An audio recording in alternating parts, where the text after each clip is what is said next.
जय हिंद, जय भारत। नमस्कार सभी सैनिक भाइयों को मेरा, और मैं उम्मीद करती हूँ कि आप सब बिल्कुल ठीक और स्वस्थ होंगे। अब आज जो है बरेली से एक बहुत बड़ी खबर सामने आ रही है जो मैं आपको बताना चाहती हूँ, और आपका जानना भी बहुत ज़्यादा ज़रूरी है। और इस खबर को जितना ज़्यादा हो सके उतना ज़्यादा आप शेयर कीजिएगा ताकि बाकी लोगों को भी पता चल सके।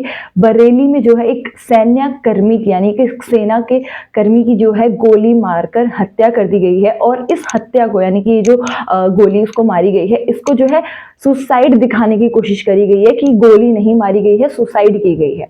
और एक्चुअल में जो है इसका पूरा पर्दाफाश हो चुका है। सीसीटीवी की वजह से जो है पूरा सब कुछ पता चल चुका है कि ये कोई सुसाइड केस नहीं है, ये जो है गोली मारी गई है उसको। अब क्या मामला है पूरा, किस तरीके से हुआ है, क्या हमला हुआ है, क्यों हमला हुआ है, वो मैं आपको इस वीडियो में अब बताऊंगी आगे।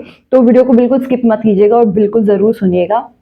अब हुआ क्या, मैं बताती हूँ। सबसे पहले तो जो कैंट पुलिस है, जो बरेली की जो कैंट पुलिस है, उसके हिसाब से पता चला, उनके अनुसार ये हमें चीज पता चली कि जो सीसीटीवी कैमरे से ही जांच में पता चला कि जो अब गरुड़ डिवीजन में जो है सैन्य कर्मी कमल जोशी की जो है गर्दन में गोली मारकर जो है हत्या की है। और वारदात को जो है खुदकुशी, यानी कि भैया सुसाइड बताने की कोशिश की गई थी कि, लेकिन जो है सीसीटीवी कैमरे में जो है पूरा सब कुछ राज खुल गया कि ये कोई सुसाइड नहीं थी, किसी तरीके की कोई सुसाइड नहीं थी, ये हत्या की गई है, गोली मारी गई है। और फुटेज के आधार पे जो है पुलिस ने जो आरोपी है गार्ड कमांडर राजेश रत्ना, उनको जो अभी हिरासत में लिया है। और आरोपी को मूल रूप से जो है आंध्र प्रदेश का निवासी है, आंध्र प्रदेश का वो रहने वाला है। और देर रात तक जो है उस आरोपी से जो है पूछताछ की गई है, लेकिन इतनी टाइम तक उनसे काफी घंटे, ऑलमोस्ट पूरा दिन जो है उनसे पूछताछ की गई है, लेकिन उन्होंने गोली मारना एक्सेप्ट कर लिया।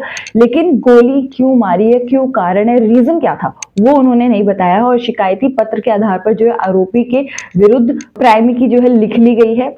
और अभी भी जो है पुलिस उनसे जो है उससे जो है पूछताछ में जुटी है कि पता चल जाए, रीजन तो पता चल जाए कि क्यों ऐसा हुआ है। और कैंट पुलिस के अनुसार जो है सैन्य कर्मी कमल जोशी असम के जो है दिम हिसार जिला स्थित हाफ लॉन्ग के निवासी थे। और सेना की जो है 6 ईएमआई बटालियन में वो तैनात थे। और उत्तराखंड के जो देहरादून में उनकी जो है तैनाती चल रही थी।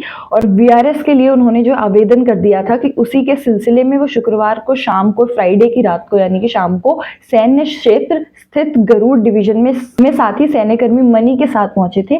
और शाम 7:30 बजे जो है सूचना मिली कि गरुड़ डिवीजन के मेहता द्वार पर जो तैनात संतरी कि इंसाफ राइफल से जो है सैन्य कर्मी ने जो खुद को गोली मारकर खुदकुशी कर ली, जो कि अब क्लियर हो चुका है वो खुदकुशी नहीं थी, वो गोली मारी गई थी।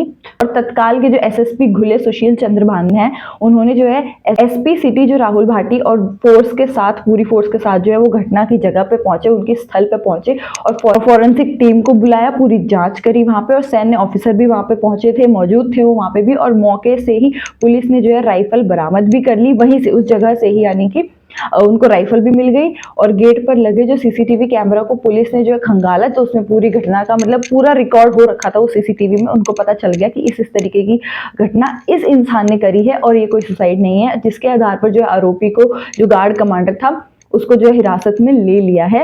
और हिरासत में लेने के बाद भी उससे जब पूछताछ की गई तो 2-3 घंटे तक जो वो मामला इसी पे अटका था कि नहीं, आरोपी जो है निर्दोष है और उसने खुदकुशी करी है, सुसाइड करी है। और कुछ घंटों के बाद जाके तब उसने कबूला है कि हाँ मैंने ही मारा था, मैंने ही गोली मारी थी, गर्दन पे गोली मारी थी। लेकिन अभी भैया रीजन जानना बाकी है, कारण नहीं पता चला है। तो ये जो है बहुत बड़ी खबर सामने आ रही थी जो मैं आप लोगों को बताना चाहती थी। और इससे सिर्फ जो है हमें खबर ही जानने को नहीं मिलती। अब ये देखिए कि सिस्टम पे भी दाग लगा इसमें, एक सैन्य कर्मी की वर्दी पे दाग लगा इसमें, उसकी इज्जत पे दाग लगा। और सिर्फ वो एक इंसान नहीं, उस पूरी टीम पे दाग लगता है इस चीज से। पूरा सिस्टम खराब होता है, पूरा सिस्टम बदनाम होता है।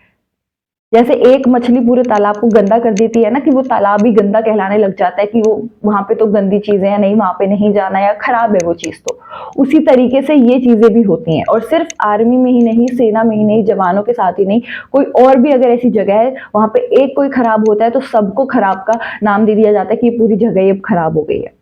तो वही चीज यहाँ पर हुई है। और इस चीज से जो है मैं जरूर चाहती हूँ कि आप, अगर आपको वीडियो से इंफॉर्मेशन मिली है और आपको लगता है कि लोगों को जानना जरूरी है कि इस तरीके की चीजें हो रही हैं और हमें हमारे सिस्टम को बचाना जरूरी है, हमारी वर्दी की इज्जत रखना जरूरी है, जो कि जो है, और इससे आप ये भी आइडिया लगा सकते हैं कि उस इंसान की मेंटल स्टेट कैसी होगी कि उसने इस तरीके की हरकत करी है। आमतौर पे हमें ऐसी चीजें सुनने को नहीं मिलती है सैनिकों से, जवानों से, हमारे देश के, कि इस तरीके से किसी ने किसी को गोली मार दी दुश्मनी में या किसी भी रीजन की वजह से। ऐसी चीजें सुनने को नहीं मिलती, और सुनने को मिली है तो आप अंदाजा लगा सकते हैं कि उसकी मेंटल स्टेट में कुछ प्रॉब्लम थी या क्या रीजन था, वो तो आगे हमें पता चल ही जाएगा। अब आप जो भी इस खबर से रिगार्डिंग सोचते हैं, आपको जो भी कुछ कमेंट करना है, आपको जो भी आपके विचार आए हैं इसको सुनने के बाद, देखने के बाद, तो आप कमेंट्स में जरूर बता दीजिएगा। और मेरा नाम है साक्षी, CCN News 24 से बहुत बहुत धन्यवाद।